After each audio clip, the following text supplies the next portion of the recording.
这一幕真的让人彻底破防了。红色叶子轻轻落在病弱的福宝掌心，仿佛命运重启，唤醒了他与爷爷共度的幸福记忆。福宝轻抚红叶，思绪飘远至爷爷温暖的怀抱，那份爱如灯塔，指引他穿越孤独与不安。谁说动物无情？福宝的心中藏着对家的无尽思念，每一次回忆都是生命中最宝贵的印记。离家远行，虽遇陌生与挑战，但爷爷的爱是他最坚实的后盾，让好奇与勇气并存。然而，随着时光流逝，那份熟悉的关怀似乎渐行渐远。福宝在人群中寻觅，换来的却是失落与成长的痛楚。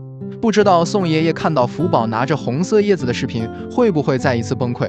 福宝看到了一颗和爷爷送的一模一样的红色叶子，他兴奋地跑过去，拿起一片就往口袋里塞。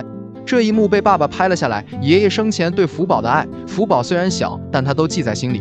福宝还小，不太记得爷爷，但爷爷给他的爱，他会用一辈子的时间去感受和珍惜福宝。那抹不经意间悠然飘落的红色树叶，轻轻唤醒了你尘封已久的记忆，思绪瞬间穿越回那些与爷爷共度的美好时光。